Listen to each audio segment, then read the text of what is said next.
happy today because we are going to have a very sweet conversation, both in a literal and metaphorical way. And I'm very happy to welcome Lora Reman with us today, who is in charge of art and culture, press and social media of the Museum of Chocolate. So we are traveling to London and in particular to Brixton. And Lora, welcome.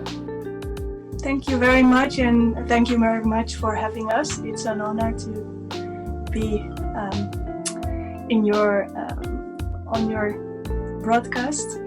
Thank you. So let me ask you first about the inspiration for the creation of the museum. How did that all start? Well, I have to talk on behalf of Isabel, who is the owner and the founder of the museum. She's a French artisan chocolate maker or chocolatier. And she actually started with her passion for chocolate later in life, in her 40s, when she started making chocolate bars with very unique flavor combinations that she sold on food markets. And then in 2008, she opened her own business called Melange Chocolate in Beckham in London. But she always wanted to keep it a small business because she was concerned with the quality loss if she would expand her business, because then you have to delegate like the making process to other people, and she's very in control of her own production. But she's very driven, and she has an immense passion for chocolate that she obviously wants to share with the world. So then, inspired by her chocolate supplier, Belcolat, who's a Belgian chocolate supplier, he has several museums in Bruges, in Mexico, in Paris about chocolate. So she thought London needs a chocolate museum too.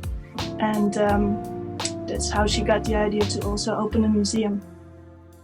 A welcoming place, maybe, London could be for. So can you tell me, what about the steps of chocolate making? What are the steps? Well, the steps of chocolate making from the beginning are you have to work with cocoa beans, obviously. Cocoa beans grow on trees, in cocoa pots, as you see behind me. So cocoa beans need to first be fermented. Well, after harvesting, they need to be fermented. A lot of people don't know that, but that's where a lot of the flavor already is created. It's like fermenting grapes for wine. So they need to be fermented, then they need to be dried, then they need to be, usually they're exported before that, before they're ground, roasted, ground into paste. Then they need to be conched, then they need to be tempered, and then you have chocolate. So there's a lot of steps to chocolate making that a lot of people don't know about. Exactly. It sounds simple, but I suppose it's not. So there are many steps to be taken in order the final result that we as consumers see. Yeah, and what's really important that a lot of people don't know that the first steps that are taking place on the farm, on the cocoa farm, so in the countries where the cocoa beans grow, like fermentation, are so important to flavor. So part of the whole process is in the country of origin, and a lot of people don't know about that. They think all chocolate is made in Europe, and it just depends on how good the chocolate maker or factory is, what the end result will be. Exactly. So let me ask you something else. Who were the first people who brought chocolate to England? I'm very curious about it, so that's why I'm asking you. Well, the people responsible for bringing chocolate to Europe are the Spanish, because they're the first. Well, they're the ones that we can't really be sure about the first ones, but they're the ones that first colonized Latin America, South America, and in Central America, what we now call Mexico, Guatemala, they encountered the Aztecs, who had a habit of chocolate drinking that they took on from the Mayans and before the Olmecs. So it was a very old, ancient custom in Central America to drink chocolate drinks, which were very different from the drinks that we drink now. So they were ground cocoa beans with water and spices. And so the Spanish brought chocolate to Europe in the 17th century. And then with the addition of milk and sugar, it changed into the sweet chocolate drink that we know in Europe. Although for a long time the chocolate drink was still made with the whole cocoa bean, which has a lot of cocoa butter, a lot of fat. So it's not like the chocolate drink that we drink nowadays that's made with cocoa powder. Now that you mentioned the cocoa beans, I know that you love transforming cocoa beans into bars and paint with chocolate. Can you tell us a few things about that? How is painting with chocolate? Well, painting with chocolate is a lot like painting. It's a bit in between painting with oil and I don't know if you heard of encaustic painting. It's with beeswax. So it has a lot of that because the chocolate needs to be warm when you paint with it. Otherwise it will not be a fluid. And then it's basically like any other paint, only you have one color, so you have to make all the shades just with the white of the background and the dark of the chocolate. It sounds simple, but I suppose it's not. However, interesting, really. Honestly, yeah.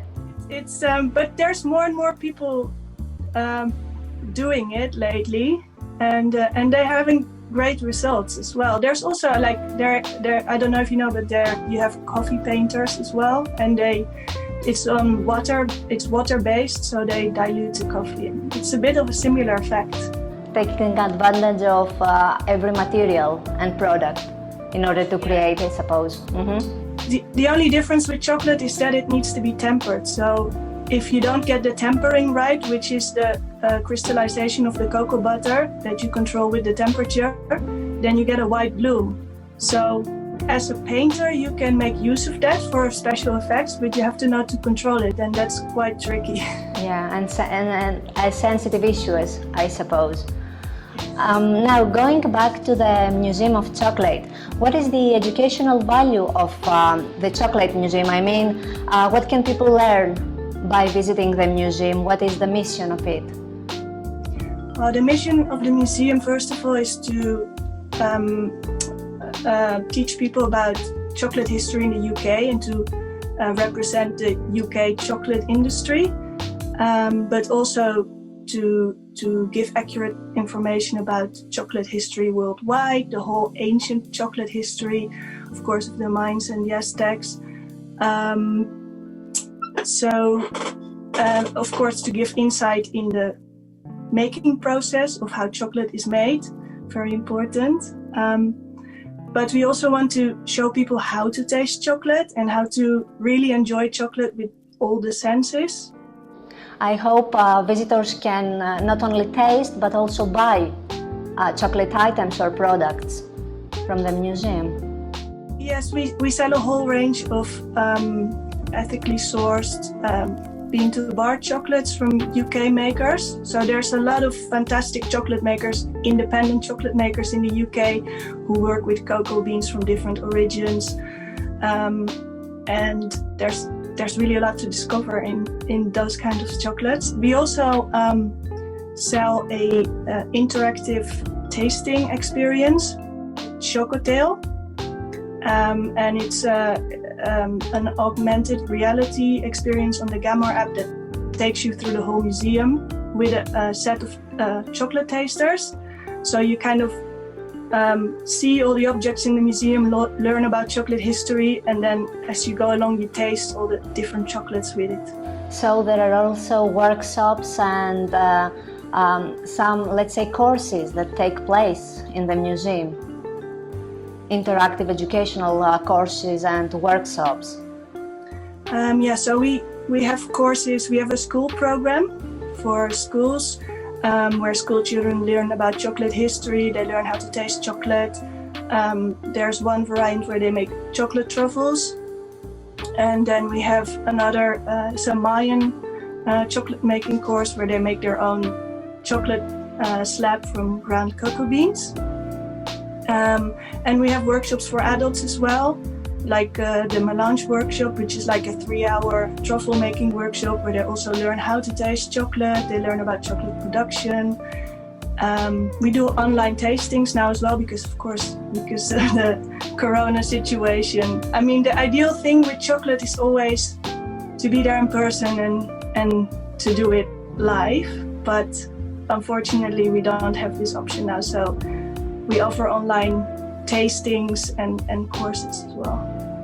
As you mentioned the adults, it's something that I would like to ask you about this issue. It is often said that chocolate and the chocolate museums in general are mostly for kids and children who are mostly keen on chocolate. However, we see and we experience adults be very keen on chocolate and maybe curious to find out more. It's not only kids who have to do with chocolate. No, certainly not.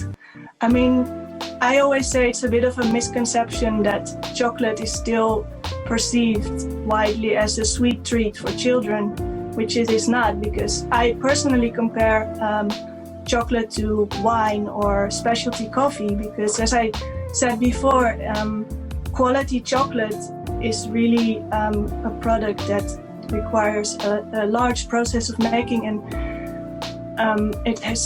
there's so many steps involved that can determine the flavor, and really good craft chocolate has so many flavors, and it's even a skill to be able to taste them all.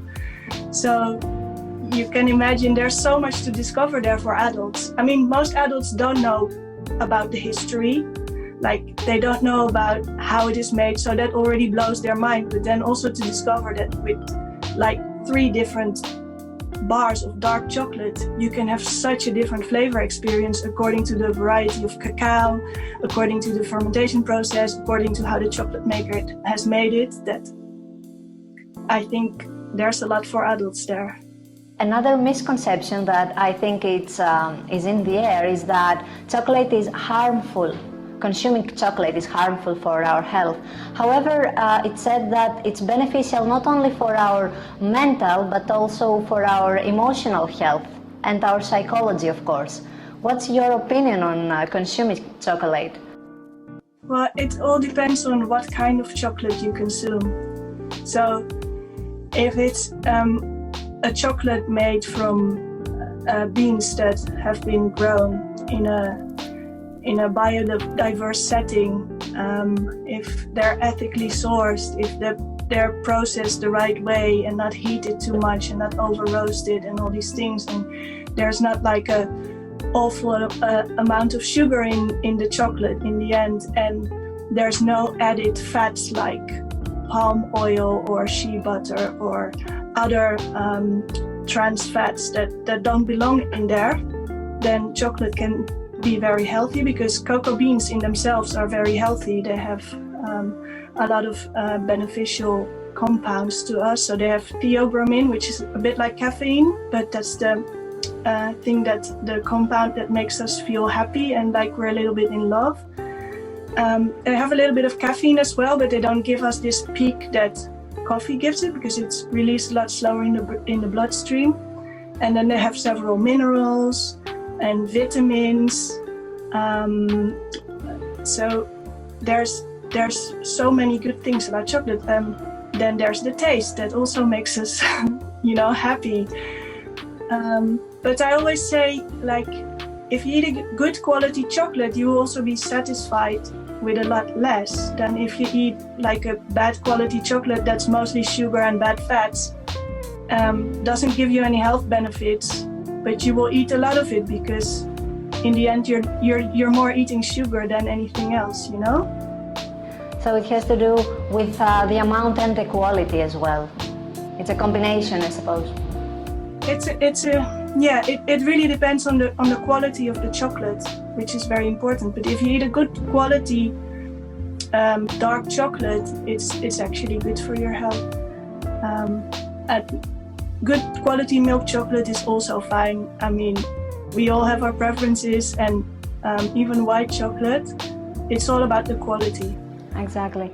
Even I suppose that most people prefer milk chocolate, however, dark seems to have more benefits, if we could say that. Yes. Because there's a higher concentration of cocoa in dark chocolate, so all the health benefits are in the cocoa. So of course you get more out of dark chocolate. But there's good quality milk chocolates around as well that have like as high percentage as 50 or 60% cocoa in them. And if it's made with organic milk powder and not too much sugar, you can have a relatively healthy milk chocolate as well.